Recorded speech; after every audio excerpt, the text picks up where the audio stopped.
مدنی channel کے ناظرین، مبلغ دعوت اسلامی رکن شورا اس وقت ٹیلی فون لائن پر ہمارے ساتھ ہیں، ان سے کچھ گفتگو کرنے کی سعادت حاصل کرتے ہیں۔ السلام علیکم ورحمۃ اللہ وبرکاتہ۔ وعلیکم السلام ورحمۃ اللہ وبرکاتہ۔ ماشاء اللہ، آپ کی آمد مرحبا۔ مرکزی مجلس شورا کی طرف سے مجلس رابطہ بالعلماء والمشائخ آپ کے سپرد ہے، آپ کے پاس اس کی ذمہ داری ہے، اور علماء کرام کے تاثرات بھی ماشاء اللہ مدنی خبروں کا حصہ بنتے ہیں۔ پچھلے دنوں آپ کا جدول بھی رہا، اسی حوالے سے آپ نے اسلامی بھائیوں کو مختلف مقامات پر مدنی پھولوں سے نوازا۔ کچھ مدنی چینل کے ناظرین کو بھی اس بارے میں ارشاد فرمائیے۔ الحمدللہ عز و جل، دعوت اسلامی کے جو 96 شعبہ جات ہیں اس میں سے ایک عام شعبہ مجلس رابطہ بالعلماء والمشائخ بھی ہے، الحمدللہ، جس کا کام سنی علماء اکرام اور مشائخ عظام، ائمہ مساجد، خطبہ اور مدرسین کو تبلیغ قرآن و سنت کی عالمگیر غیر سیاسی تحریک دعوت اسلامی کی خدمات سے آگاہ کرنا اور ان سے مدنی تعلقات استوار کرنا وغیرہ شامل ہے۔ اور اس کے ساتھ ساتھ جو ہے وہ جو سنی جامعات اور مدارس ہیں اس میں دعوت اسلامی کے جو ہے وہ مدنی کاموں کی ترکیب بنانا ہے۔ الحمدللہ عز و جل، پاکستان بھر میں جو کابینات ہیں، کابینہ ہے اور پھر مدرسے اور جامعات ہیں، ان پر ذمہ داران کا تقرر کیا گیا ہے۔ تو الحمدللہ عز و جل، میں نے پاکستان کے کئی شہروں میں سفر کیا، جس میں باب الاسلام کے شہر سکھر ہے، اور پنجاب کے کئی شہر ہیں، خیبر پختونخوا کے سبز-پور جو ضلع ہے اس میں حاضری کا شرف حاصل ہوا۔ اس کے علاوہ کشمیر میں جو میر پور ہے اس میں بھی جانا ہوا۔ الحمدللہ عز و جل، اس سفر میں کوشش یہ رہی کہ جتنے بھی ہمارے ذمہ داران ہیں، کابینہ سطح پر ہیں، کابینات پر ہیں یا مدرسہ جامعہ سطح پر ہیں، ان کو جمع کیا جائے اور جو دعوت اسلامی کی اس مجلس کے مدنی کام ہے اس کے حوالے سے جو ہے وہ مشورہ ہو اور کام کو آگے بڑھانے کی ترکیبیں بنائی جائے۔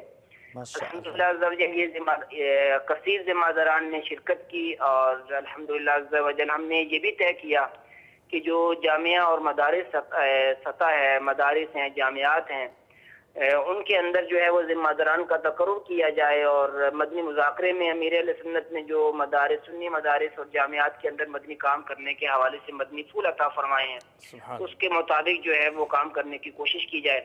اور یہ بھی ذہن دیا گیا کہ الحمدللہ عز و جل، دعوت اسلامی کی جو ذیلی حلقہ ہے، ذیلی مشاورت، ذیلی حلقے کے اندر جو 12 مدنی کام کیے جاتے ہیں، ان مدنی کاموں کو بہتر انداز سے کرنے کے لیے علماء اور مشائخ کا تعاون ضروری ہے۔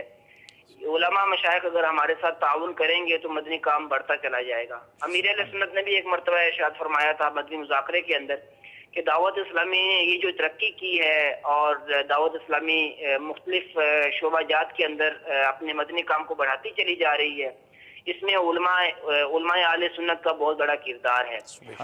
اگر ان کا تعاون نہ ہوتا تو دعوت اسلامی یہ ترقی نہ کرتی۔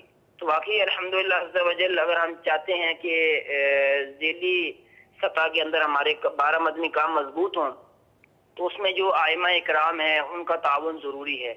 الحمدللہ عز و جل، مجلس رابطہ بالعلماء والمشائخ کے جو ذمہ داران ہیں وہ کوشش کرتے ہیں کہ سنی علماء اکرام اور مشائخ عظام اور ائمہ وغیرہ کے ساتھ جو ہے تعلقات کو مضبوط کریں۔ الحمدللہ عز و جل، کثیر علماء دعوت اسلامی کے ساتھ تعاون بھی کرتے ہیں، اور الحمدللہ عز و جل انہی کی تعاون کی برکتیں جو ہیں وہ ظاہر ہو رہی ہیں۔ الحمدللہ عز و جل، مدنی چینل کے ناظرین جو ہے علماء اور مشائخ کے تاثرات بھی سنتے رہتے ہیں۔ یہ امیر اہل سنت کا جو ہے وہ علماء سے محبت کا ایک واضح ثبوت بھی ہے۔ الحمدللہ عز و جل، امیر اہل سنت کا ایک مشہور و معروف شعر بھی ہے کہ مجھ کو اے عطار سنی عالموں سے پیار ہے، انشاءاللہ عز و جل دو جہاں میں اپنا بیڑا پار ہے۔ تو الحمدللہ عز و جل، اس سفر کے دوران جو ہے وہ اپنے ذمہ داران کو یہ بھی ذہن دیا کہ ہم مل جل کر جو ہے وہ دعوت اسلامی کے مدنی کام کو آگے بڑھانے کے لیے علماء کے ساتھ اپنے جو تعلقات ہیں ان کو مضبوط کر کے مدنی کاموں میں ان کا بھی تعاون حاصل کریں۔ سبحان اللہ، بہت پیارے پیارے مدنی پھولوں سے آپ نے مدنی چینل کے ناظرین کو اور ہم سب کو نوازا۔ اللہ تعالی ہمیں امیر اہل سنت کے عطا کردہ مدنی پھولوں کے مطابق دعوت اسلامی کا مدنی کام کرنے کی توفیق عطا فرمائے۔ جزاک اللہ خیرہ۔ السلام علیکم ورحمۃ اللہ وبرکاتہ۔ وعلیکم السلام ورحمۃ اللہ وبرکاتہ۔